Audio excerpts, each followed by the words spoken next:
Et c'est au tour d'un peu plus de 3 hectares que nous sommes ici au château Pasco avec Franck Doermann. Merci de nous recevoir, Franck. Merci à vous de venir. Le château Pasco ouvre aussi ses portes à l'occasion de ce week-end. Tout à Et fait. qu'est-ce qu'il a, Franck, dans la main?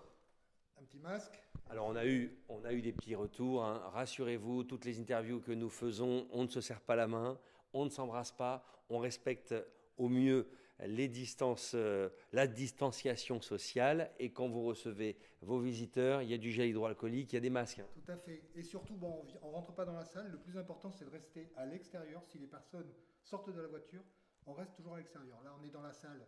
Entre nous, on a ouvert quand même parce que ce qui est important, c'est qu'il y ait une ventilation d'air qui se crée. Alors parlez-moi de cette salle, elle est magnifique, on est au milieu de vos vignes, c'est pour des événements, des mariages? Tout à fait. Et donc, en fait, on a fait cette salle il y a maintenant 4-5 ans. Parce qu'on s'était dit qu'avec le no-tourisme qui monte un petit peu dans la région, ça serait toujours intéressant d'avoir la salle. Ça pourrait tirer le vin et en fait c'est exactement ce qui se passe. Quand le vin va pas très bien, on se sert beaucoup de la salle. Bon, sauf en ce moment, effectivement, la salle va pas très bien et le vin non plus.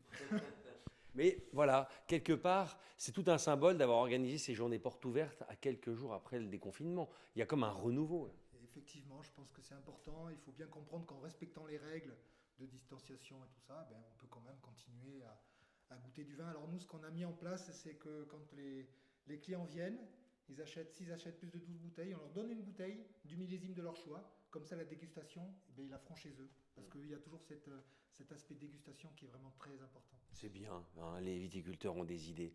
On est à la traîne, alors Franck, on peut le dire. Le terroir, le territoire qu'a dit à Côte de Bordeaux, c'est vaste, c'est grand. La traîne, c'est incroyable parce qu'on est à quelques minutes de la ville. On est à 10 minutes. Hein. 10 C'est minutes, magique, ça. 10 minutes des ponts. Ouais. Tout à fait. Et donc, on voit beaucoup de Bordelais qui viennent en vélo. Alors, effectivement, on est sur les coteaux. Donc, ils arrivent et ils tirent un peu la langue. Et ça, forcément, c'est quelque chose d'assez magique. On est à la campagne, mais tout près de la ville. C'est une autre façon aussi de voir votre métier.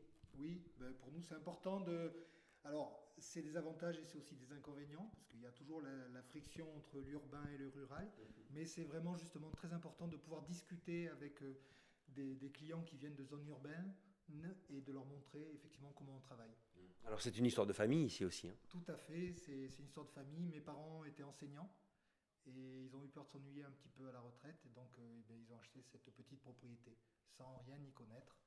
Et puis, bon, je les ai aidés un petit peu pour faire le vin.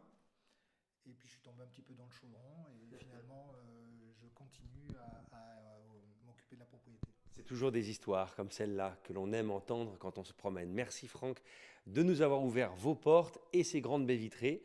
À tout de suite, merci beaucoup.